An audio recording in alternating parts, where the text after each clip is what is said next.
I'm Michelle Bogan, founder and CEO of Equity at Work, and this is your DEI Minute, your go-to podcast for leaders looking to navigate the ever-evolving landscape of diversity, equity, and inclusion in the workplace. Whether you're just starting out with DEI or looking to sustain your long-term successes, each episode will provide you with actions you can take to move DEI forward at your organization, all in 15 minutes or less.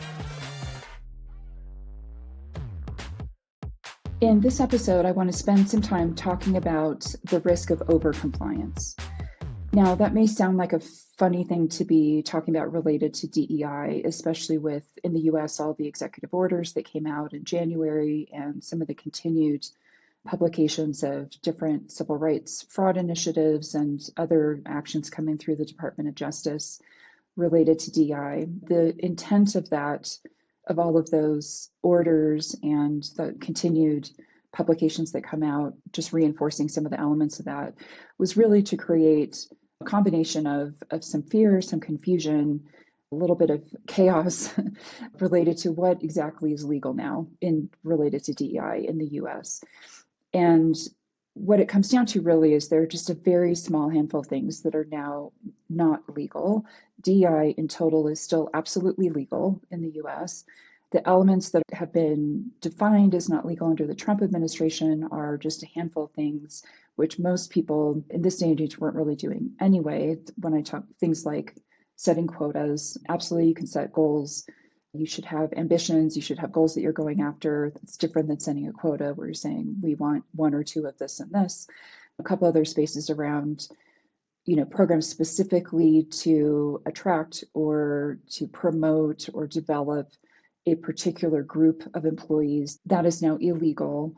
However, those programs can stay in place as long as they're opened up to a much wider audience. Similarly, ERGs are absolutely legal as long as they are open to allies and others who are interested. However, it's hard to pull that out of a lot of the language in those executive orders and in some of the continued publications coming out of the administration. So what's happened is many companies have swung really far into legal compliance and kind of over compliance, just playing it incredibly safe.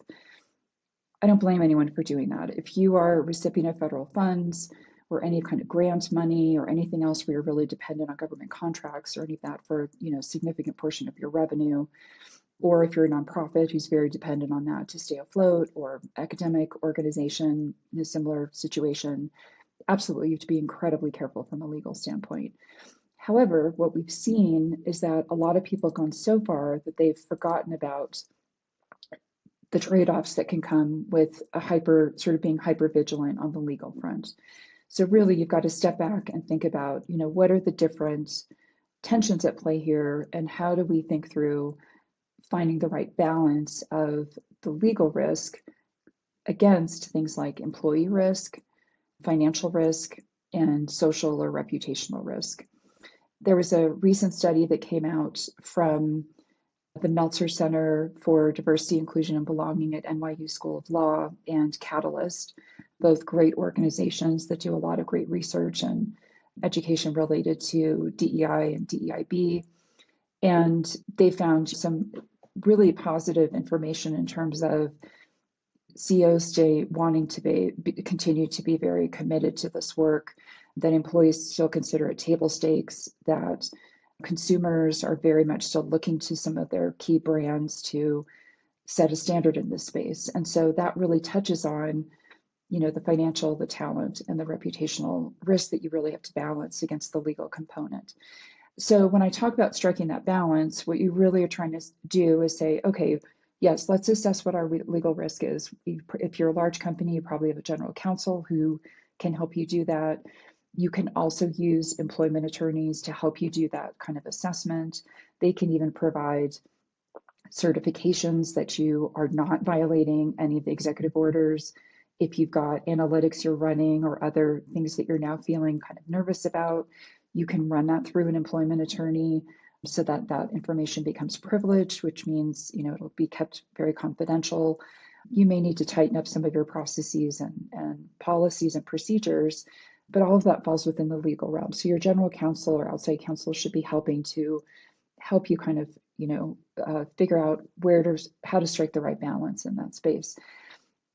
It's important though to remember, while yes, you may decide we want to be really risk averse right now, that's fine. But the trade-off of that may be that you lose some of your employees, or you have a hard time recruiting new employees, especially if you have a lot of Gen Zers in your organization, or you bring in a lot of Gen Zers as your entry-level employees through recruiting. That generation in particular, and as well as millennials and others, but in particular Gen Zers, feel like it should be highly evident that there's DI work happening in the organization, that it's a priority. So you've got to think through, okay, what's the potential impact? Could we lose people? Could we lose people now? Could we lose people over time? Do we set ourselves at risk compared to a competitor who is staying on course with their DI work? Are we going to lose some good people based on that? So thinking about the talent component, obviously engagement, inclusion, belonging, equity, all of those are really important elements to focus on as really on a day-to-day basis to drive your business and to keep employees, feeling like they've got a great place to come work, that they're excited about, that they identify with, they feel like they can be themselves at, and that does drive a lot of retention and loyalty over the years. So you've really got to think through that. On the financial side, if you pull way back from DI, you're walking away from the business case. So you've got to be really careful there as well. And we've seen proven time and time again, a focus on DI really does drive, top line revenue in terms of innovation, identifying new white spaces to go into, doing a better job of tapping into different consumer and customer needs. There's so much that comes from that. You're breaking up the groupthink of your organization by bringing in a diversity and making sure that everyone is treated equitably and everybody has opportunity. So walking away from that could really have a significant impact on your business.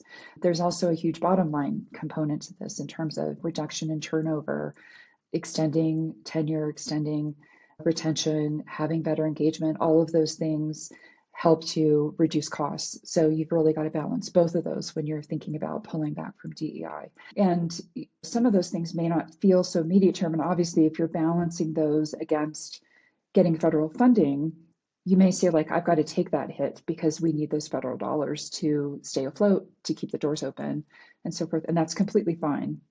All of these things have to be decided for your specific organization.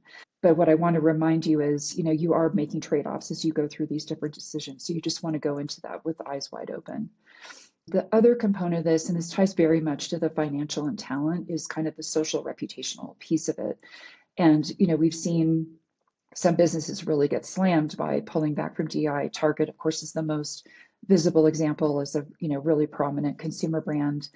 They pretty visibly backed off DEI very early this year, and there was an immediate backlash that has been sustained over almost 7 months now, probably will continue to go even longer. They've lost foot traffic month over month, and there will become a point where that's almost impossible to regain within a calendar year. So obviously that has a huge financial impact. It has a talent impact for all the employees in the stores that are dealing with that issue, as well as the employees at the corporate offices if they disagree with that. But reputationally, it will take a lot for Target to come back from that, as well as any others that have pulled back and disappointed their consumers in doing so. If you're a brand, whether you're B2B or B2C, that's known for a lot of integrity around this space, or for being very employee centric, or focused on innovation and making sure all kinds of voices are heard as a way of driving innovation. All of those things are kind of correlate directly with DEI. Consumers are very savvy at this point. B2B customers are very savvy. They're looking for evidence of those things. So you've really got to find a way to balance those components.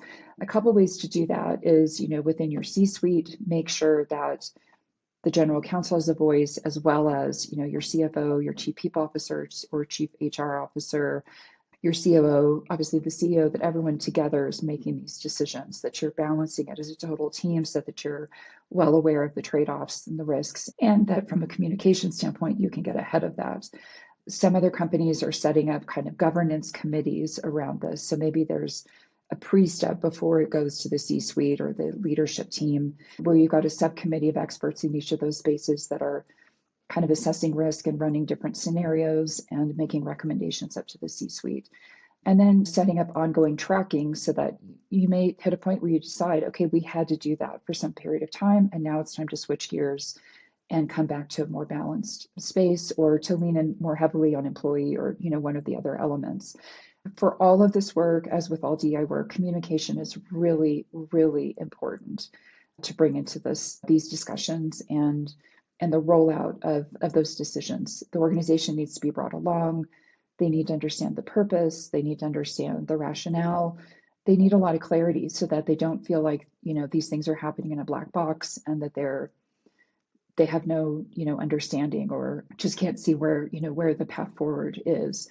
If you can explain, the rationale, I think you have a better chance of having people who may not agree with it still stay on board, because they will feel like they have insight into the reasoning behind it, and they can make their own decision about, does that make sense to me or not? And in particular, if you decide to change tax at some point, it will be really important to have a communication campaign around that as well. It doesn't need to go into deep detail, but it does need to acknowledge that you are making a shift and the reason for doing so. So again, just before jumping, we all sort of were tempted to have a knee-jerk reaction when a lot of the orders came out, and go to a place of safety, whatever that was for each of us, and just make sure you're being, really intentional about going through these decisions and doing the right weighing of, the different risk factors and the trade-offs we're making, and the upside as well to the decisions you're making. And if you're ever uncertain about, are you using the right rationale? Are you thinking about all the components? Certainly we're here to help, and we've got a lot of, great referrals we can provide for employment attorneys and other resources that can give you guidance on a legal front as well. So I hope this gives you a little bit of clarity in terms of the different elements to balance as you try to navigate these challenging times in the US related to the executive orders. And that's a wrap. I'm Michelle Bogan, and that's your DEI Minute for today. Thank you so much for listening. Please be sure to follow us wherever you listen to podcasts, and don't forget to leave us a review. If you ever have questions, please visit our website or send us an email. You can also sign up for our newsletter and follow us on LinkedIn, YouTube, and Instagram. Links to everything can be found in the episode notes. This episode was produced and edited by Podgrowth, with podcast art by our very own Jamie Applegate.